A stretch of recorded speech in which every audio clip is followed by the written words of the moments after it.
Good morning, boys and girls. Today is Tuesday. I hope it's going to be another sunny day. I think it is. It looks lovely outside. Today we are going to read a story, and you won't believe it. It is called Mr. Rude. I wonder what Mr. Rude is all about. And when we're finished, we're going to sing a new nursery rhyme. Mr. Rude. Mr. Rude is rude. He is very rude. He is very, very rude. He is worse than very, very rude. He is extraordinarily rude.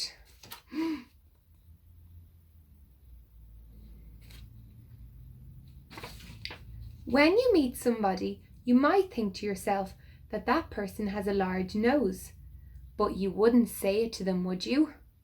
Because that would be rude, wouldn't it? Well, Mr. Rude would just blurt it out. Big nose! But he wouldn't stop there. Oh no, Mr. Rude.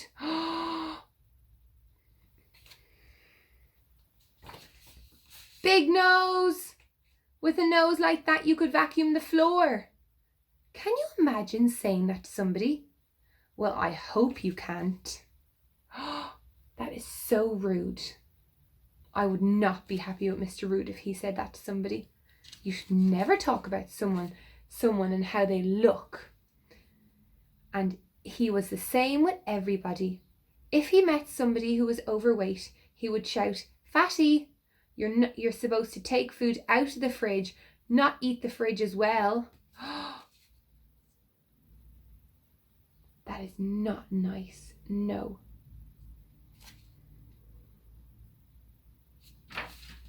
When he was driving along in his car, he would yell rude things at people as he passed by.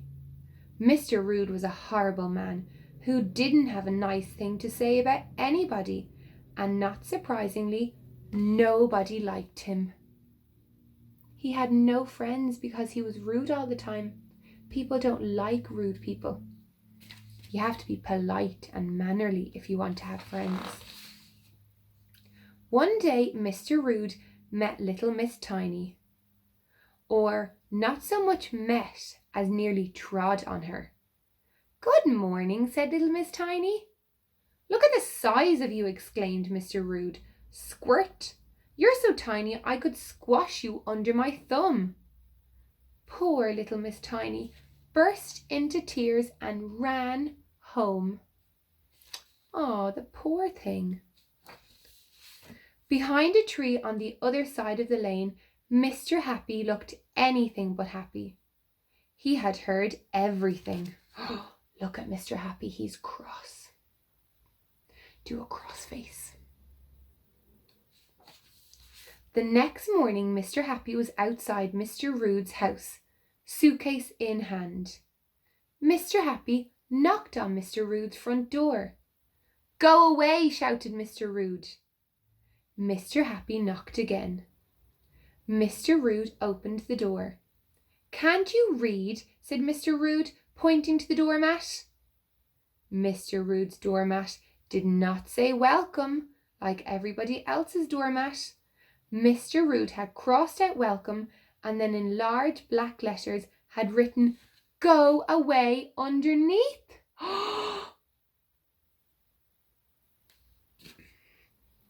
I'm shocked. That's not one bit nice. Mr. Happy smiled, barged past Mr. Rude and went into the living room. "Get out!" shouted Mr. Rude. Mr. Happy smiled an even larger smile and sat down in the armchair. That's a great big smile. Mr. Rude exploded. He ranted and raged for half an hour, but Mr. Happy calmly sat through it all, smiling. Eventually, Mr. Rude went into the kitchen to make himself supper without offering any to Mr. Happy. Look at him. He is so angry. I think he needs to count to 10, take a deep breath, and relax. After his supper, Mr. Rude ranted and raged for a full hour. But whatever Mr. Rude called him, Mr. Happy took no notice. Finally, Mr. Rude turned out the lights and went upstairs without offering Mr. Happy a bed for the night. Look at him. He is shouting so loudly. It's not nice to shout. He will scare Mr. Happy. When Mr. Rude came down in the morning, Mr. Happy was still there, smiling. "Okay, I give in," said Mr. Rude. "What do you want?" "Breakfast would be nice," said Mr. Happy. "Please." Mr. Rude made breakfast for him. He's starting to try to be kind. He still has a grumpy face though.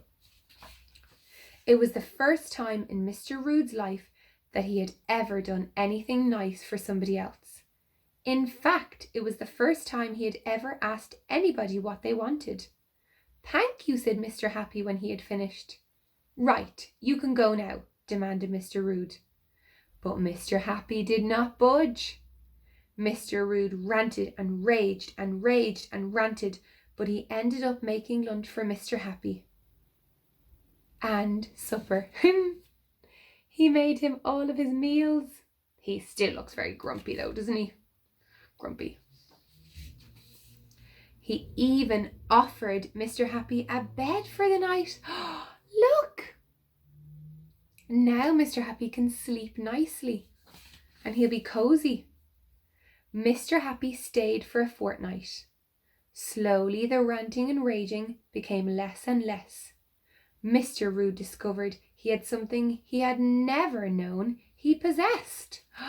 Look! He's not grumpy anymore. His mood is changing. Manners! Look! Mr. Rude has some manners and he's smiling. He's much happier than he was at the start. Look how grumpy and annoyed he was. And now, because he's being kind, he feels good about himself. When it was time for Mr. Happy to leave, he shook Mr. Rude's hand and said, "Thank you so much, Mr. Rude. I really enjoyed my stay." Mr. Rude beamed a smile that was every bit as wide as Mr. Happy's and found himself saying, "And so did I." Mr. Rude was a changed man. How lovely.